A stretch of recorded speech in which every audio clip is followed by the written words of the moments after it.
వేలాది మంది ఉద్యమం, కేంద్ర మంత్రి రాజీనామా, కమిటీల ఏర్పాటు, పార్లమెంటులో చర్చ. ఇవి నీట్ పేపర్ లీకేజీపై జరిగిన పరిణామాలు. మరి అసలు సమస్య పరీక్షను ఆఫ్లైన్లో నిర్వహించడంలోనే ఉందా? సిబిటి విధానంలో నిర్వహించడం వల్ల కలిగే ప్రయోజనం ఏమిటి? అదే సరైన పరిష్కారం అయితే ఇప్పటి వరకు ఎన్టీఏ దానిని అమలు చేయకపోవడానికి ఉన్న అడ్డంకులు ఏమిటి? ఇవి గత కొన్ని రోజులుగా విద్యార్థులు వారి తల్లిదండ్రులను వెంటాడుతున్న ప్రశ్నలు. నీట్ పేపర్ లీకేజీ ఘటనతో దేశవ్యాప్తంగా ఎన్టీఏ గురించి పెద్ద ఎత్తున చర్చ జరుగుతోంది. లక్షల మంది విద్యార్థుల భవిష్యత్తును నిర్ణయించే ఇలాంటి సంస్థల్లో పనిచేసే ఉద్యోగుల సంఖ్య, పరీక్ష పారదర్శకతపై అనేక ప్రశ్నలు ఎదురవుతున్నాయి. మరి ఈ పరిస్థితి ఎందుకు వచ్చింది? సమస్య ఎక్కడ ఉంది అనే అంశాలపై కేంద్ర ఉన్నత విద్యాశాఖ మాజీ కార్యదర్శి రెడ్డి సుబ్రహ్మణ్యంతో ముఖాముఖి. నీట్ పేపర్ లీకేజీ, దీనికి సంబంధించి ఇప్పుడు దేశవ్యాప్తంగా ఎంతో చర్చ జరుగుతుంది. అయితే అటు కేంద్ర మంత్రిని రాజీనామా చేసినప్పటికీ, ప్రభుత్వం కొన్ని చట్టాలను అమలు చేస్తామని చెప్పినప్పటికీ కూడా దీనిపైన చర్చ అయితే కొనసాగడం ఆగలేదు. ఇంతకీ నీట్ పేపర్ లీకేజీలకి సిబిటి విధానమే పరిష్కారం అవుతుందా? కేంద్ర ప్రభుత్వం తీసుకురావాలనుకున్న కొత్త చట్టం ఏం చెబుతుంది? ఈ వివరాలు తెలిపేందుకు ప్రస్తుతం మనతో ఉన్నారు కేంద్ర ఉన్నత విద్యాశాఖ మాజీ కార్యదర్శి రెడ్డి సుబ్రహ్మణ్యం గారు. ఆయన అడిగి తెలుసుకుందాం. నమస్తే సార్. సార్, ఇప్పుడు ఏదైతే నీట్ని సిబిటి విధానంలో నిర్వహించాలి అంటున్నారు, మరోవైపు కేంద్ర ప్రభుత్వం కొత్త చట్టం తెస్తామంటున్నారు. దీంతో పాటు ఈ ఎగ్జామినేషన్కి సంబంధించి ఒక ఉన్నత స్థాయి కమిటీని సైతం ఏర్పాటు చేయడం జరిగింది. ఈ మూడింటిపైన ప్రధానంగా మీరేం చెప్తారు? మీ విశ్లేషణ ఏంటి? మొట్టమొదటి ఏంటంటే, ఎగ్జామ్ కండక్టింగ్ మీద ఒక విస్తృత చర్చ జరగడం చాలా మంచిది. కానీ మనం గుర్తుంచుకోవాల్సిన విషయం ఏంటంటే, కేవలం ఎగ్జామ్స్ని సెపరేట్గా చూడకూడదు. Exam conducting is a part of A overall education system. So మన విద్యా విధానం ఏ విధంగా ఉంది, దాన్ని ఏ విధంగా సంస్కరించుకోవాలనే విషయం, దాన్ని మనం ప్రధానంగా దృష్టిలో పెట్టుకోవాల్సిన అవసరం ఉంది. అది మనం మొట్టమొదట దాన్ని మనం క్లారిఫై చేసుకుంటే, ఇక ఎగ్జామ్ విషయం గురించి ఒకసారి డీటెయిల్డ్గా మనం విశ్లేషణ చేయొచ్చు. మన ఎగ్జామ్స్ అన్నీ కూడా సింగిల్ ఎగ్జామ్తో we are determining whether he'll get a very important seat or not. అంటే లైఫ్ చేంజింగ్ ఎగ్జామినేషన్స్. ఇది ఒక్కటే, మన నీట్ ఒకటే కాదు, సేమ్ థింగ్ విత్ మన యూపీఎస్సీ, ఐఏఎస్ ఎగ్జామ్స్ అవన్నీ కూడా సింగిల్ ఎగ్జామ్తో లైఫ్ చేంజింగ్. అది నడవదండి. ఎందుకంటే ఒక సింగిల్ ఎగ్జామ్లో you cannot assess a person. తర్వాత ఏంటంటే, ఒక అసెస్మెంట్ అనేది over a period of time జరగాలి. అతనికి ఆ తీసుకుంటున్న దాంట్లో యాప్టిట్యూడ్ ఉందా లేదా. ఇప్పుడు నేను చాలామంది ఐఐటి స్టూడెంట్స్ని చూస్తాం, మేము చాలా దగ్గర నుంచి చూసాం. వాళ్ళు ఏంటంటే ఐఐటి రాస్తారు, ఎగ్జామ్ రాస్తారు, జే అడ్వాన్స్ రాస్తారు, సెలెక్ట్ అవుతారు. వాళ్ళకు వచ్చిన ర్యాంక్ బట్టి సబ్జెక్ట్ అలాట్ అవుతుంది, వాళ్ళకున్న యాప్టిట్యూడ్ బట్టి కాదు. నేను చూసే ఐఐటీస్లో చాలా మటుకు ఒక 70% మంది స్టూడెంట్స్ అన్హ్యాపీ ఐఐటికి వచ్చి కూడా. ఎందుకంటే వాళ్ళకి కావాల్సిన కంప్యూటర్ సైన్స్ రాలా. ఏం వచ్చింది? కెమికల్ వచ్చింది, సివిల్ వచ్చింది, మెకానికల్ వచ్చింది. వాళ్ళకి వద్దది, వాళ్ళకి ఆ యాప్టిట్యూడ్ లేదు. కానీ మన సిస్టంలో యాప్టిట్యూడ్ మెజర్ చేసే పద్ధతి లేదు. సింపుల్గా మనం ర్యాంకుల ద్వారా అలాట్ చేస్తున్నాం. ఇది ఈ విధానం పోవాలండి. మనకి ఎప్పుడైతే ఎగ్జామ్ అనేది సింగిల్ ఎగ్జామ్ కాకూడదు, over a period of time 11th and 12th regular ఇంటర్వెల్స్లో నేషనల్ లెవెల్ టెస్టే పెట్టండి, ఆన్లైన్ టెస్ట్ పెట్టండి. తర్వాత వాళ్ళకి యాప్టిట్యూడ్ ఉందా లేదా తెలుసుకుంటానికి బయట వాళ్ళు ఏం చేస్తున్నారు. ఇప్పుడు ఫర్ ఎగ్జాంపుల్ ఐఐటీలో చదివే వాళ్ళు, are they participating smart India hackathon, innovation challenges, ఇవన్నీ బోల్డ్ కాంపిటీషన్స్ అక్రాస్ ద కంట్రీ నడుస్తుంది. దానిలో పార్టిసిపేట్ చేస్తున్నారా లేదా అది మనం చూడాల్సిన అవసరం. దానికి కొంత ఒలింపియాడ్స్ ఉంటాయి. ఈ ఒలింపియాడ్లో పార్టిసిపేట్ చేస్తే డెఫినెట్లీ వాళ్ళకి ఆ యాప్టిట్యూడ్ ఉన్నట్టే లెక్క. సో వాళ్ళని మనం దానికి మనం వెయిటేజ్ ఇవ్వాల్సిన అవసరం ఉంది. సో ప్రస్తుతం ఉన్న ఈ సింగిల్ ఎగ్జామ్తో డిసైడ్ చేసేది చాలా లోపభూయిష్టమైన పద్ధతి, విధానం. సో ఈ విధానం మారాలి. ఫస్ట్ సింగిల్ ఎగ్జామ్తో నేను డిటర్మైన్ చేస్తున్నానని చెప్పి అనే పద్ధతి మారితే చాలా వరకు మారుతుందండి. మనం ఈ ఎగ్జామ్స్ అన్ని కూడా మనం 12 ఎగ్జామ్స్ నేను అంటున్నా, 6 ఎగ్జామ్స్ 11th క్లాస్లో, 6 ఎగ్జామ్స్ 12th క్లాస్లో. You can have limited portion మీద మనం చేసుకోవచ్చు. అండ్ కావాలంటే మనం అక్రాస్ ద కంట్రీ చేయొచ్చు. ఇప్పుడు సిబిఎస్ఈ చేస్తూ ఉంది అదే పద్ధతిలో. ఆ సిబిఎస్ఈ స్కూల్స్కి మల్టిపుల్ టైమ్స్ ఎగ్జామ్స్ కండక్ట్ చేస్తుంది. చాలా హ్యాపీగా నడుస్తుంది అది, దానిలో ఏమీ ప్రాబ్లం లేదు. సార్, అయితే ఇక్కడ మనం ఆలోచించాల్సిన విషయం ఏంటంటే, మన కంట్రీలో ఉన్నటువంటి అన్ని కాలేజెస్లోనూ, స్కూల్స్లోనూ కంప్యూటర్స్ అందుబాటులో లేవు. సో ఇలా మన national level exam every month conduct చేయాలంటే పెన్ అండ్ పేపర్ సిస్టంలో మనం పెట్టలేము, పెట్టిన దాంట్లో పారదర్శకంగా ఉండకపోవచ్చు. కానీ కంప్యూటర్ బేస్లో నిర్వహిస్తే, ఇందాక మీరు మన క్యాజువల్ డిస్కషన్లో అన్నారు, కంప్యూటర్స్ని ఎన్టీఏ హ్యాండ్ ఓవర్ చేసుకుంటుంది 1 day బిఫోర్ అని. కాకపోతే అన్ని స్కూల్స్లో, అన్ని కాలేజెస్లో ఈ సిస్టమ్ లేనప్పుడు మిగతా వారు దీన్ని అందిపుచ్చుకోవడానికి ఇబ్బంది వచ్చే అవకాశం ఏంటంటే, అప్పుడు మనం we should build our school education system. ఇప్పుడు కంప్యూటర్ లేకుండా చదువు ఏంటండి? ఆ రోజులు పోయినాయి. ఇప్పుడు కంప్యూటర్ లేకుండా మనం చదవలేము, ఎందుకంటే అన్ని so much of material is available online. So ప్రతి స్కూల్లో కూడా మనం కంప్యూటర్స్ తీసుకురావాలంటే పెద్ద కష్టం కాదండి. నేను దేశం మొత్తంలో ప్రధానమైన 11th and 12th క్లాస్ చేసే సెకండరీ స్కూల్స్లో మనం కంప్లీట్గా ఒక్కొక్క స్కూల్లో 100 to 200 కంప్యూటర్ టెర్మినల్స్ పెట్టుకోవాలంటే పెద్ద ఖర్చు కాదండి. మనకి ఇండియాకి ఇది ఒక పెద్ద సమస్య కాదు. అది మనం చేయాలి అనే సంకల్పం ఉండాలి అంతే. అది చేస్తే ఏమవుతుందంటే that will become an examination centre also on the day of the examination. Exam నడవనప్పుడు it will be computer lab. దానిలో వెళ్ళి చూసుకుంటారు. ఇప్పుడు ఏ టూల్స్ వచ్చినాయి అవన్నీ ఉపయోగించుకుంటారు ప్రజలు. దానివల్ల వాళ్ళకి చాలా లాభం ఉంటుంది. సో మనం బిల్డప్ చేయాలి. ఈ infrastructure should be built-up at the school level. రెండవది, మనం కండక్ట్ చేసే ఎగ్జామ్స్ షుడ్ బి సైంటిఫిక్. మామూలుగా రోట్ బేస్డ్ ఎగ్జామ్స్ కాదు, అప్లికేషన్ బేస్డ్ ఎగ్జామ్స్ కావాలి. ఇప్పుడు కాన్సెప్ట్ ఉంది, కాన్సెప్ట్ మనకి ఫిజిక్స్లో చదివాం, దాన్ని ఎలా అప్లై చేస్తావు ఒక ప్రాబ్లమ్కి అనే క్వశ్చన్ మాత్రమే అడగాలి. అది వాళ్ళు ఆటోమేటిక్గా ఆన్లైన్లో చేయొచ్చు. మనకున్న టెక్నాలజీతో అప్పటికప్పుడు దాన్ని ఇవాల్యుయేషన్ కూడా చేసి మార్కులు కూడా ఇవ్వచ్చు. సో మనకి ఒక అడ్వాన్స్డ్ లెవెల్ ఆఫ్ టెక్నాలజీ మనకి ఇప్పుడు అందుబాటులో ఉంది. ఇండియాలో ఉన్న ఐటీ పవర్ ప్రపంచంలో ఎక్కడా లేదండి. మొత్తం అన్నీ ఇప్పుడు మీరు మైక్రోసాఫ్ట్ చూడండి, గూగుల్ చూడండి, దీనిలో majority people are all Indians only are working. So కాబట్టి మనకి ఆ కెపాసిటీ ఉంది, ఒక అవకాశం ఉంది, ఇప్పుడు ఒక అవసరం కూడా వచ్చింది, అది చేయాల్సిన అవసరం కూడా వచ్చింది. సార్, అయితే ఈరోజు ఎన్టీఏ మీద చాలా చర్చ జరుగుతుంది.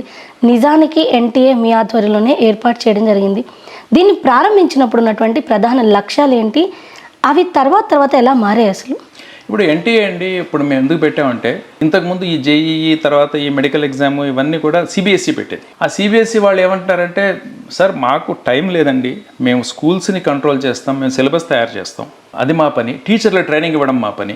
తర్వాత మాకు 10,000 అప్పుడు 10,000 12,000 స్కూల్స్ ఉన్నాయి సిబిఎస్ఈలు. ఇప్పుడైతే మోర్ దాన్ 20,000 వచ్చినాయి. సో ఆ స్కూల్స్ని మేనేజ్ చేసుకోవడానికి మాకు టైం చాలట్లేదు, మేము ఎక్కడ ఎగ్జామ్ కండక్ట్ చేస్తాం, మాకు మా ఆ బాధ్యత తీసేసేయండి అని చెప్పి వచ్చి గవర్నమెంట్ దగ్గరికి వచ్చారు, మా దగ్గరికి వచ్చారు. మేము చూస్తే ఏంటంటే ఎగ్జామ్ కండక్ట్ చేయడం అనేది అదేదో ఒక ఎక్స్ట్రా కరికులర్ యాక్టివిటీ లాగా ఉండకూడదండి. ఇప్పుడు సిబిఎస్ఈకి అది ఎక్స్ట్రా కరికులర్ యాక్టివిటీ, కానీ ఎగ్జామ్ కండక్టింగ్ చేయడం అనేది చాలా సైంటిఫిక్ ప్రాసెస్. దానిలో క్వశ్చన్స్ ఎలా సెట్ చేయాలి, ఏ డిఫికల్టీ లెవెల్ ఉంది, మనం ఒక క్వశ్చన్ రాస్తాం, ఆ క్వశ్చన్ ప్రజల్లో టెస్ట్ చేయాలి. దానికి how do you assign a difficulty weight for a question అనేది స్టూడెంట్స్ దగ్గరికి వెళ్ళి సర్వే చేస్తే కానీ తెలియదు. సో రాసిన ప్రతి ఒక్క క్వశ్చన్ని మనం స్టూడెంట్స్కి పైలట్కి ఇచ్చి వాళ్ళు ఏ డిఫికల్టీ ఫీల్ అవుతున్నారు అనేది కూడా మనం వేసెస్ చేయాలి. సో ఇదంతా చాలా సైంటిఫిక్ ప్రాసెస్. ప్రపంచంలో ఏ దేశంలో కూడా ఇట్లా ఎక్స్ట్రా కరికులర్ యాక్టివిటీస్తో నిర్వహించరండి. ఇప్పుడు మీకు అమెరికా మనం చూస్తున్నాం, సగం మంది మన వాళ్ళందరూ మంచి స్టూడెంట్స్ అందరూ అక్కడికే పోతారు. సో అక్కడ ఈటీఎస్ అంటారు, ఎడ్యుకేషన్ టెస్టింగ్ సర్వీస్. అది ఒక సెపరేట్ ఎంటిటీ. దాని కింద 1000 మంది పైన జనం ఉంటారు. వాళ్ళంతా psychologist, psychometricians, computer science activist, computer science experts, వీళ్ళతో ఒక ఎక్స్పర్ట్ బాడీ ఫామ్ అయింది. అది ఎప్పుడు therefore they are conducting global best exams. So మేమేమన్నామంటే క్యాబినెట్ దగ్గరికి వెళ్ళినప్పుడు సిబిఎస్ఈతో నడవదు ఇది, దీనికి ఒక ఎక్స్పర్ట్ బాడీ పెట్టాలి. ఏ విధంగా అయితే ఈటీఎస్ ఉన్నదో, కాలేజ్ బోర్డ్స్ ఉన్నాయో యూఎస్లో, అదే పద్ధతిలో మనకి ఒక స్పెషలైజ్డ్ బాడీ మనం సెటప్ చేయాలి. దానికి ఫుల్గా ఎక్స్పర్ట్స్ని తీసుకొస్తాం. And we will do only online exam, we will not do offline exam. ఇవన్నీ మనం క్యాబినెట్ రూల్లో రాసింది. గ్లోబల్ స్టాండర్డ్స్ మనం తీసుకురావాలి, దానికి మనకు అవకాశం ఉంది కాబట్టి చేద్దామని. సో దానికి వాళ్ళు ఒప్పుకున్నారు. ఎన్టీఏ ఫామ్ చేసాం. ఎన్టీఏ ఫామ్ అయిన తర్వాత ఫస్ట్ జేఈ ఎగ్జామ్ పెట్టారు, బాగా నడిచింది. నీట్ ఎగ్జామ్కి వస్తులోకల్లా వాళ్ళు ఏమన్నారంటే, మాకు పెన్ అండ్ పేపర్ అండి, మాకు ఇది నడవదు అంటే మేము చెప్పాం, పెన్ అండ్ పేపర్ మేము చేయలేమండి. NTA is not designed for pen and paper exam, it is designed purely for online examination. దానికి కావాల్సిన సైబర్ సెక్యూరిటీ ఎక్స్పర్ట్స్ వాళ్ళంతా ఉన్నారు మన దగ్గర. కానీ ఇన్ని వేల సెంటర్స్ దగ్గరికి వెళ్ళి అక్కడ సూపర్వైజ్ చేసి ఇన్విజిలేటర్స్ని ప్రింట్ చేయడం అదంతా వాళ్ళ ఎన్టీఏకి అయ్యే పని కాదు. అది it is not constituted to be like that. కానీ అప్పుడు ఫోర్స్ చేశారు. ఇది నీట్ సుప్రీంకోర్టుకి వెళ్ళారు వాళ్ళు.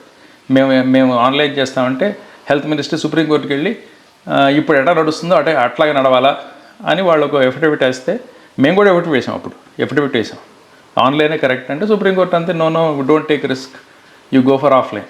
సో ఇంక అప్పటి నుంచి అట్లా నడుస్తాను ఆఫ్లైన్.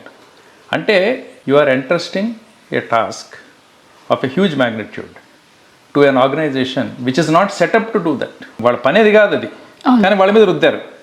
ఇప్పుడు రుద్దిన తర్వాత వాళ్ళు ఫెయిల్ అయితే ఫెయిల్ నువ్వండి అబాలిష్ చేయి అంటున్నారు. సో దట్ ఈస్ ఎంత it is not a right way to look at things. So the correct way is to go for a adopt technology because the technology is at a mature stage. It is not at a trial stage, it is a mature stage. Across the world all major exams are done online. Sir, అయితే నిజం చెప్పాలంటే కేంద్ర ప్రభుత్వానికి కనుక ఈ విషయంలో నిజంగా చిత్తశుద్ధి ఉండుంటే అప్పుడు సుప్రీంకోర్టు దగ్గరికి వెళ్ళినప్పుడు ఇవి వచ్చితే మళ్ళీ కొంతకాలం తర్వాత మనం ఎలా చేయగలము, దీనికి ఉన్నటువంటి వేస్ ఏంటి, మీన్స్ ఏంటి అనే దాన్ని ఒక నోట్ లాగా ప్రిపేర్ చేసి దాన్ని మళ్ళీ ఇటు అంటే విద్యాశాఖతో పాటుగా అటు ఏదైతే హెల్త్ మినిస్ట్రీ నుంచి వచ్చినటువంటి అంటే వాళ్ళ అబ్జెక్షన్స్ వచ్చాయో వాళ్ళని కన్విన్స్ చేసే ప్రయత్నం మళ్ళీ జరిగిందా? మీరు అన్నారు మన దగ్గర ఎక్స్పర్ట్స్ అందరూ ఉన్నారు అండ్ మనం దీన్ని డిజైన్ చేసిందే కేవలం సిబిటి ఎగ్జామ్లో పెట్టడానికి అని. సో ఎందుకని మళ్ళీ ఆ ప్రయత్నాల విషయంలో అంతగా జరగలేదు? ఇది ఏంటంటే నీట్ అనేది చాలా హై స్టేక్స్ ఎగ్జామ్. ఒక్కొక్క సీట్ కోట్ల రూపాయలతో కూడుకున్నది ఆల్మోస్ట్ మనం బయట చూసుకుంటే. సో ఇక్కడ ఏంటంటే అందరూ ఏంటంటే they are all very careful, ఇదేం తప్పు జరగకూడదు అని. ఇన్ఫ్యాక్ట్ నీట్ ఎగ్జామ్లో ప్రతి ఇయర్ కూడా ఎలా చేయాలి అనే దాని మీద సుప్రీంకోర్టు నిర్ణయిస్తుంది. మీకు తెలుసో లేదు, సుప్రీంకోర్టు దగ్గరికి వెళ్తారు వాళ్ళు, ఏంటంటే ఇట్లా చేయండి అని చెప్పి వాళ్ళు గైడ్ లైన్స్ ఇస్తున్నారు, దాన్ని బట్టి చేస్తున్నారు. సో సుప్రీంకోర్టుకి ఎప్పుడు కూడా ఈ ఆన్లైన్ ఎగ్జామ్ కండక్ట్ మీద మేము కన్విన్స్ చేయలేకపోయాం. ఎందుకంటే ఆన్ ఓన్లీ వన్ థింగ్, 20 లక్షల మంది చేస్తున్నారు, నీకున్న కెపాసిటీ 1,00,000 అంటే ఎలా చేస్తావు అంటే మేము చెప్పాం we'll do it in 20 different sessions and we will normalize every session score and that is what we are doing in JEE. దానికి ఏం అభ్యంతరం లేదు, బాగా నడుస్తూ ఉంది. 11 లక్షలు 12 లక్షలు రాస్తున్నారు జేఈఈ. సో అవన్నీ కూడా సక్రమంగా వస్తున్నాయి కదా. మరి దీనిలో ప్రాబ్లం ఏంటి అంటే సమాధానం లేదు. This is very important, very sensitive exam అన్నారు. సరే, ఆ విధంగా సింగిల్ ఎగ్జామ్ సీటింగ్ చేయాలి కాబట్టి pen and paper is the only way అని చెప్పి హెల్త్ మినిస్టర్ చాలాసార్లు వాళ్ళు చెప్పడం, అది సుప్రీంకోర్టు వాళ్ళు దాన్ని సమర్థించడం జరిగింది. సో అందుకని మనం కన్విన్స్ చేయలేకపోయాం that there is a statistical technique called normalisation and the technique is already used in JEE. అది కూడా హై స్టేక్ ఎగ్జామ్, చాలా హై స్టేక్ ఎగ్జామ్. దానిలో అభ్యంతరం లేనప్పటికీ ఇందులో ఎందుకు వచ్చింది అభ్యంతరం అనేదే ప్రశ్న. సార్, మీరు చెప్పిన లెక్క ప్రకారం ఇన్ని సంవత్సరాల నుంచి మనం సుప్రీంకోర్టుని కన్విన్స్ చేయలేకపోయాం, మరి ఇప్పుడు ఎలా చేయగలుగుతాం? ఎందుకంటే ఇప్పుడు చెప్తున్నారు ఖచ్చితంగా నీట్ని సిబిటి పద్ధతిలోనే నిర్వహిస్తామని. ఇన్ని సంవత్సరాల్లో కన్విన్స్ చేయలేని విషయం ఇప్పుడు ఎలా ఒక రోజులో చేయగలం అంటే మరి ఫెయిల్ అయ్యారు కదా, రిపీటెడ్ ఫెయిల్యూర్స్. 2014లో 2024లో ఫెయిల్ అయ్యారు, ఇప్పుడు ఫెయిల్ అయ్యారు. సో దాంతో ప్రెజర్ పెరిగింది సుప్రీంకోర్టు మీద కూడా. కొంత అవగాహన పెంచడానికి మేము కూడా చాలా ప్రయత్నాలు చేసాం, ఆర్టికల్స్ రాసాం, దాని మీద చెప్పాం. సో ఈసారి మరి నెక్స్ట్ ఇయర్కి ఆన్లైన్ అవుతుందని నేను అనుకుంటున్నాను. సరే, అయితే ఇక్కడ పెన్ అండ్ పేపర్ విధానంలో పరీక్ష వద్దనడానికి పేపర్ లీకేజ్ మనకు ఎంత స్పష్టంగా కనిపిస్తుందో, ఒకవేళ మనం సిబిటి మోడ్లో ఎగ్జామ్ పెడితే కనుక దానికి హ్యాకర్స్ నుంచి వచ్చే ఇబ్బందులు కూడా ఉంటాయి. అంటే పెనం మించి పొయ్యిలో పడినట్టు అవుద్దా పరిస్థితి, లేదంటే బెటర్ అయ్యే అవకాశమే ఉంటుందా? అంటే ఇప్పుడు ఎలా ఉంటుందంటే అండి, there is nothing like a perfect solution. ఆన్లైన్కి పోతే అదొక ట్రాన్స్పరెన్సీ వస్తుంది, ఈజ్ ఆఫ్ అడ్మినిస్ట్రేషన్ వస్తుంది, లీకేజెస్ తగ్గుతాయి. కానీ సైబర్ సెక్యూరిటీ మనం ఫాలో అవ్వాలి. ఇప్పుడు ఎలాగైతే మన బ్యాంకింగ్ ఉంది, ఇదివరకు ప్రతి ఒక్కళ్ళు లైన్లో నిల్చొని విత్డ్రాయల్ కోసం ఫామ్ ఫిల్ చేసేవాళ్ళం. ఇప్పుడు చేయట్లేదు కదా, అంతా డిజిటల్ అయిపోయింది, యాప్లో అయిపోతుంది. సో దానిలో రిస్క్ ఉంది, రిస్క్ లేదని అంటలా, కానీ ఆ రిస్క్ని ఎస్టిమేట్ చేసి అండర్స్టాండ్ చేసుకొని దానికి ఏ విధంగా దాన్ని రిస్క్ రాకుండా చూసుకోవాలనేది ఒక సిస్టమ్, ఒక పెద్ద సైబర్ సెక్యూరిటీ టీమ్ మన బ్యాంకింగ్ సిస్టంలో వర్క్ చేస్తుంది. ఇప్పుడు ఎన్పిసిఐ ఉంది ఇక్కడ మన హైదరాబాద్లో. ఎన్పిసిఐ ఎంత సాలిడ్ సైబర్ సెక్యూరిటీ పెట్టుకొని వాళ్ళు చేస్తున్నారు. అందుకని యూపీఐ చేస్తున్నారు ఇప్పుడు, అన్ని యూపీఐ నడుస్తుంది బ్రహ్మాండంగా. So all our financial transactions, most of our financial transactions అన్నీ కూడా డిజిటల్గా పోయినాయి. సో డిజిటల్గా పోయినప్పుడు జాగ్రత్తలు తీసుకోవాలి. డిజిటల్ చేస్తున్నాం కాబట్టి అంత సకాలంగా అవుద్దని చెప్పి అనుకోవడం కూడా పొరపాటు. కానీ డిజిటల్లో ఉన్న సెక్యూరిటీ లూప్ హోల్స్ ఎక్కడెక్కడ ఉన్నాయి అవి మనం చాలా ఈజీగా దాన్ని మనం అసెస్ చేయొచ్చు. అసెస్ చేసి దానికి మనం యాంటీడోట్ పెట్టుకోవచ్చు. ఇక్కడ ఏంటంటే ఆఫ్లైన్లో అసలు ఎవడెక్కడ పట్టుకుంటున్నాడో మనకు తెలియదు. ఎందుకంటే paper is going to 3,000 centres. 3,000 centres అంటే సుమారు 15,000 మంది ఆ పేపర్లను హ్యాండిల్ చేస్తున్నారు. ఆ 15,000 మందిలో ఒకడు లీక్ చేసినా కూడా మొత్తం అంతా పోతుంది. సరే, అయితే ఇక్కడ ఈ పారదర్శకత తీసుకురావడానికి ప్రయత్నం చేసే భాగంగా వచ్చిన ఎన్టీఏలో ఇప్పుడు ప్రధానంగా ఒకటి వినిపిస్తుంది ఏంటంటే, ఇంతమంది స్టూడెంట్స్ లైఫ్ డిసైడ్ చేసే పొజిషన్లో ఉన్నటువంటి ఎన్టీఏలో ఉన్న పర్మనెంట్ ఎంప్లాయీస్ కేవలం 30 నుంచి 50 మంది లోపే. ఇంత తక్కువ మంది ఎంప్లాయీస్తో ఇన్ని కోట్ల మంది రాసే పరీక్షను నిర్వహించడం సాధ్యమయ్యే విషయమేనా అనేది సర్వత్రా వినిపిస్తున్న మాట. దీనిపైన మీరేమంటారు? అంటే ఇప్పుడు నాకు ఇప్పుడు మీరు ఆ మాట అడిగినప్పుడు ప్రకాష్ జావడేకర్ మా మంత్రి ఎన్టీఆర్ స్టార్ట్ చేసినప్పుడు సార్ ఇప్పుడు జేఈ ఎన్టీఆర్ పెట్టాం కాబట్టి జేఈ మనం దీంతో స్టార్ట్ చేద్దామని చెప్పి ఆయన దగ్గరికి వెళ్తే సుబ్రహ్మణ్యం దగ్గర ఎంతమంది ఎంప్లాయీస్ ఉన్నారు సార్ నా దగ్గర 8 మంది ఉన్నారు. 8 మందితో జేఈ చేస్తావా, ఏమైనా తెలివి తక్కువ పని కాదా ఇది అని అడిగారు ఆయన. నేను చెప్పే తెలివి తక్కువ పని కాదండి, ఎందుకంటే we are going to do a hi-tech work. So దానికి నాకు నంబర్ అక్కర్లా, I need a proper system, ఒక ఐటీ బ్యాక్ బోన్తో మనం నడిచే సిస్టమ్ కావాలి అని చెప్తే ఆయన ఓకే నువ్వు చెప్తున్నావు కాబట్టి ఓకే గో హెడ్ అన్నారు. సో చేసాం, బ్రహ్మాండంగా నడిచింది. 8 మందితోనే నడిచింది. ఎందుకంటే of course they have used some, ఇప్పుడు ఫర్ ఎగ్జాంపుల్ మనకి అంతమంది కంప్యూటర్ సెంటర్స్ లేవు. సో టీసీఎస్ అలాగా రకరకాల వాళ్ళందరినీ కలిపి పెట్టి అన్ని పోగు చేసుకున్నారు ఏది అవన్నీ. కానీ అది I'm not saying that is the right thing. Right thing is NTA should have its own terminals. ఎక్కడ? In every school and every college. 10,000 colleges స్కూల్స్లో మనకి టెర్మినల్స్ పెట్టుకుంటే ఏ ఎగ్జామ్ అక్కడ చేసుకోవచ్చు. ఏ స్కూల్ వాళ్ళు ఏ కాలేజ్ వాళ్ళు అక్కడే రాసుకోవాలి విత్ ప్రాపర్ సెక్యూరిటీ. మనం అది వీ విల్ డూ, దీంతో మనం సెక్యూరిటీ చేస్తాం. తర్వాత మనకి సైబర్ సెక్యూరిటీ ఫుల్గా ఉంటుంది. That is the right way to go. కాబట్టి ఇక్కడ ఎంతమంది వ్యక్తులు ఉన్నారని కాదండి, మన సిస్టమ్ ఎంత స్ట్రాంగ్ ఉందనేది ముఖ్యం. కొన్ని చోట్ల ఎగ్జామ్ లాంటి చోట్ల ఏంటంటే ఎక్కువ మంది ఉండడం కూడా పెద్ద ప్రాబ్లం. ఎన్ని హ్యాండ్స్ మీకు ఎగ్జామ్ని హ్యాండిల్ చేస్తే అంత లీకేజ్ స్కోప్స్ అండి. రియలీ మేము ఎన్టీఏలో చెప్పాం, ఎవడైనా ఎన్టీఏలోకి రావాలంటే first you have to declare your property. ఏదైనా ఎంత ప్రాపర్టీ ఉంది, బ్యాంక్ బ్యాలెన్స్ ఎంత ఉంది డిక్లేర్ చేసి వాళ్ళనే తీసుకున్నాం. అంటే వాళ్ళ ఇంటిగ్రిటీ సర్టిఫై అయితే తప్ప మేము తీసుకోవాలి ఎన్టీఏ. సో భవిష్యత్తులో వాళ్ళ మళ్ళీ ఇచ్చినప్పుడు డిఫరెన్స్ తెలుస్తుంది న్యాచురల్లీ. ఇట్స్ ఆల్ పబ్లిక్ కదా. సో ఇవన్నీ చాలా జాగ్రత్తలు తీసుకున్నాం. అంటే మనకి హై ఇంటిగ్రిటీ ఉన్న వాళ్ళని మనం సెలెక్ట్ చేయొచ్చు. అంటే సో నంబర్ తక్కువ ఉన్నప్పుడు కూడా సరైన రైట్ పర్సన్స్ ఉంటే మనం చేయొచ్చండి. Because we are using technology, you are not using గాడిద పని చేయట్లా మనం. Actually we are doing a very proper intellectual work. సరే, అయితే ఇందాక మనం పెన్ అండ్ పేపర్ గురించి మాట్లాడినప్పుడు ఎడ్యుకేషన్ అండ్ హెల్త్ మినిస్ట్రీస్ మధ్య ఉన్న డిఫరెన్స్ గురించి మాట్లాడాం. కానీ ఇంకొక మాట ప్రజల్లోనూ అటు నిపుణుల్లోనూ ఎక్కువగా వినపడే విషయం ఏంటంటే పెన్ అండ్ పేపర్ని ఎక్కువగా ఈ కోచింగ్ ఇన్స్టిట్యూషన్స్ మాత్రమే ఎక్కువ ఇన్ఫ్లుయెన్స్ చేస్తున్నాయి కావాలని, ఎందుకంటే దానికి ఉన్న డిమాండ్ బేస్ చేసుకొని వాళ్ళు ఎక్కువ ఇన్ఫ్లుయెన్స్ చేస్తున్నారు అనేది. ఇందులో ఎంతవరకు వాస్తవం ఉంది? ఇది నిజంగా వాస్తవమా లేక అపోహనే ఎక్కువ ఉందా? అంటే వాస్తవం ఉండొచ్చండి. ఎందుకంటే లీకేజ్ స్కోప్స్ ఎక్కువ ఉన్న చోట్ల పీపుల్ ఆర్ మోర్ ఇంట్రెస్టెడ్. ఎక్కడ లీకేజ్ స్కోప్ ఎక్కువ ఉంటే అక్కడ పీపుల్కి ఇంట్రెస్టెడ్, అంటే ఎస్పెషల్లీ వెస్టెడ్ ఇంట్రెస్ట్కి దాని మీద ఇంట్రెస్ట్ ఎక్కువ. మా దగ్గరికి అయితే ఎప్పుడూ ఎవరు రాలి. కానీ ఇన్ఫ్లుయెన్స్ అది బహుశా అరౌండ్ ద థింగ్ చేశారేమో, కానీ మా దగ్గరికి అయితే ఎప్పుడు రాలా, ఎప్పుడు అడగల మీరు పెన్ అండ్ పేపర్ చేయమని. ఆ విధంగా అయితే ఎప్పుడూ లేదు. డైరెక్ట్గా ఎప్పుడు మమ్మల్ని అడగలేదు. డైరెక్ట్గా ఈ కోచింగ్ ఇన్స్టిట్యూషన్స్ లీకేజ్లో భాగస్వాములు అయ్యారు లేదా అని కూడా మనం చెప్పలేం. I don't have any evidence.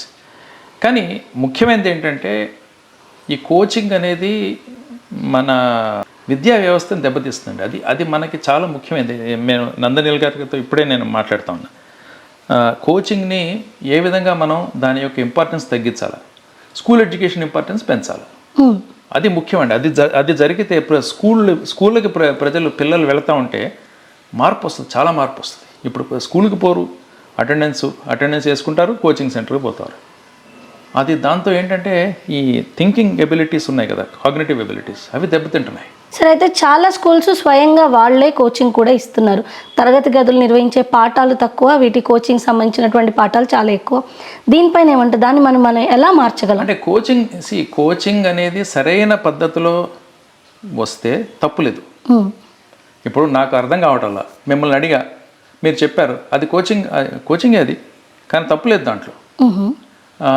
కానీ suppose I'm training you as a machine, అంటే ఈ క్వశ్చన్ చూడగానే ఆన్సర్ ఎట్టా వచ్చేస్తుంది.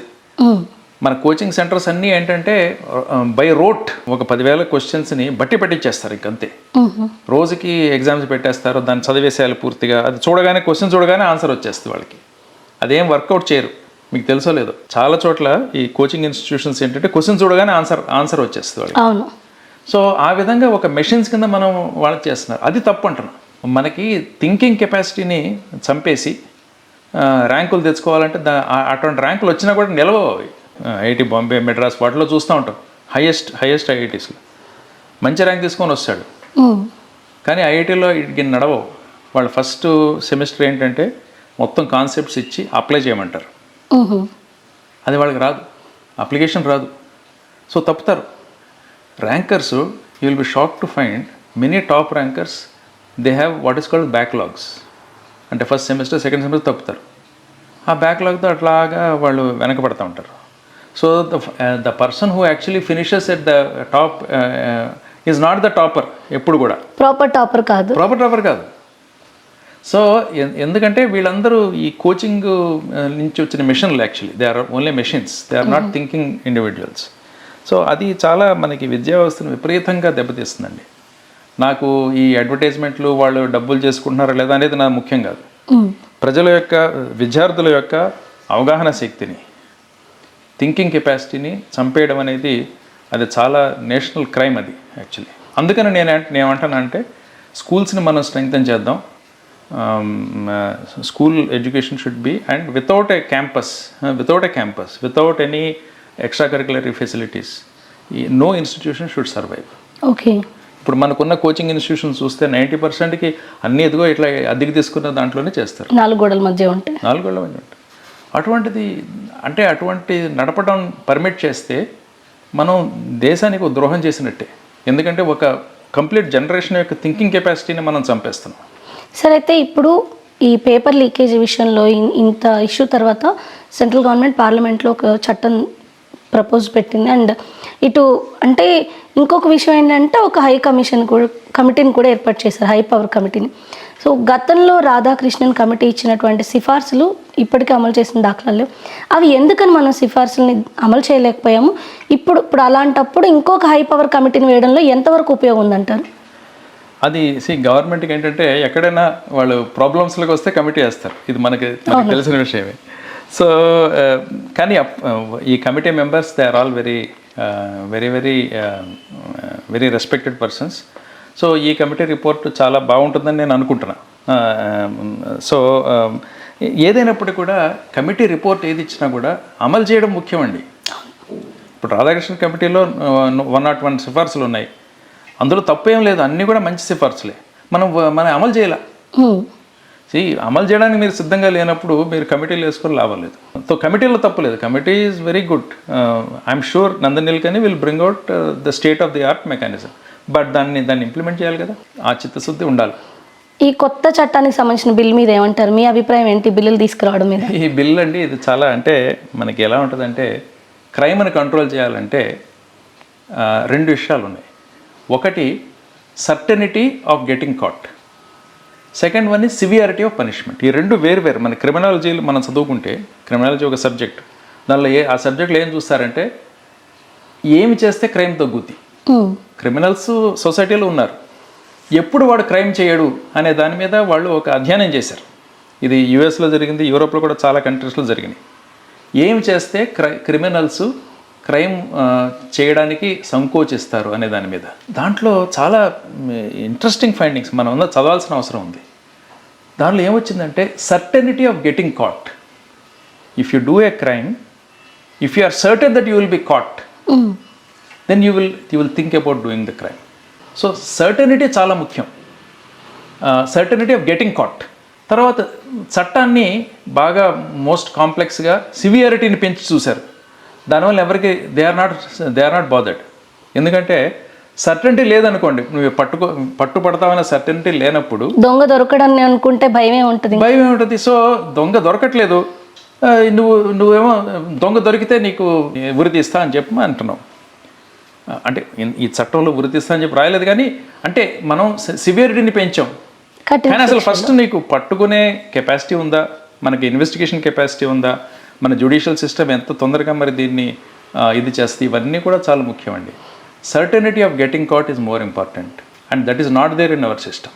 సార్, అయితే ఇప్పుడు ఈ ప్రశ్న మిమ్మల్ని అడగడం యాప్ట్గా ఉంటుందో లేదో నాకు తెలియదు, బట్ ఎలాగో మనం ఈ సబ్జెక్ట్ గురించి మాట్లాడుతున్నాం కాబట్టి ఫాస్ట్ ట్రాక్ కోర్ట్స్ ఈ పేపర్ లీకేజ్కి సంబంధించి ఫాస్ట్ ట్రాక్ కోర్ట్స్ ఏర్పాటు చేయాలనేది కేంద్ర ప్రభుత్వం చెప్తుంది.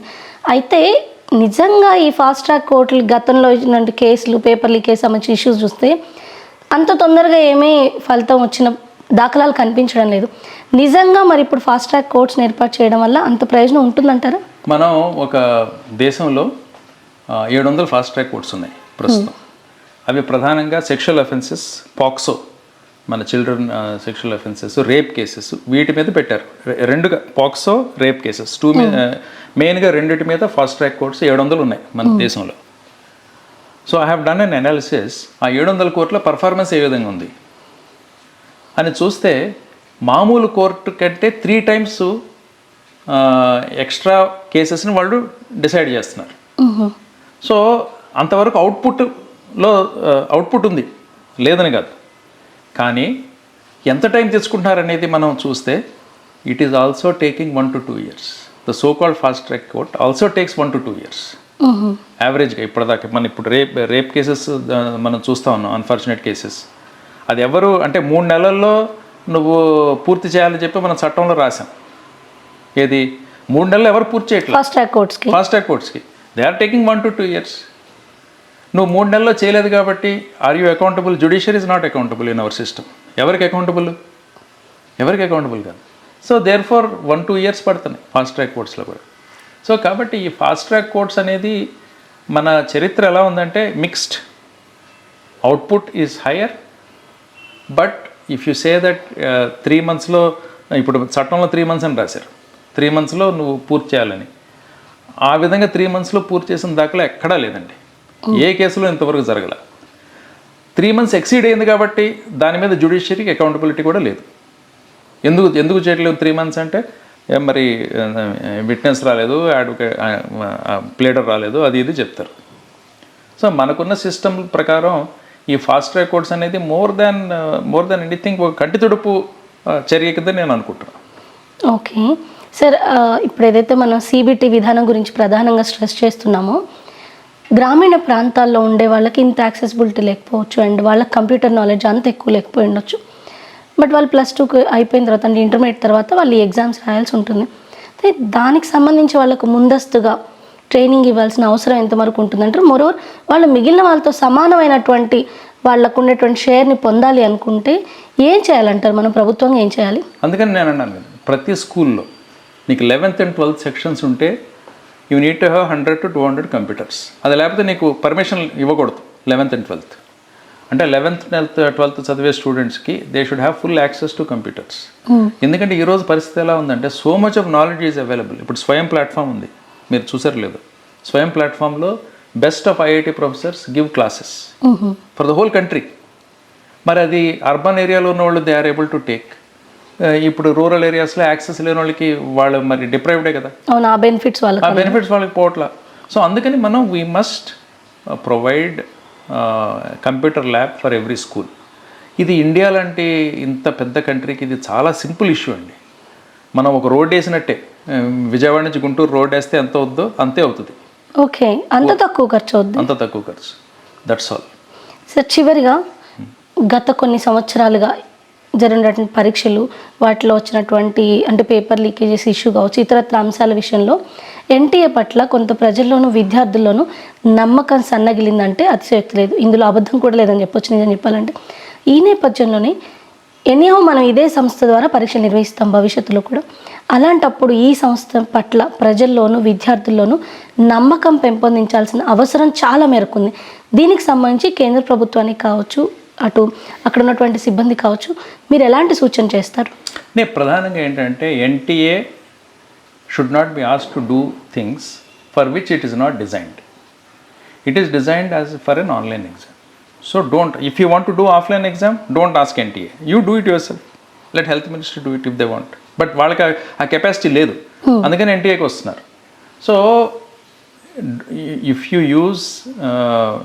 use an institution for a purpose for which it is not designed, it is bound to fail.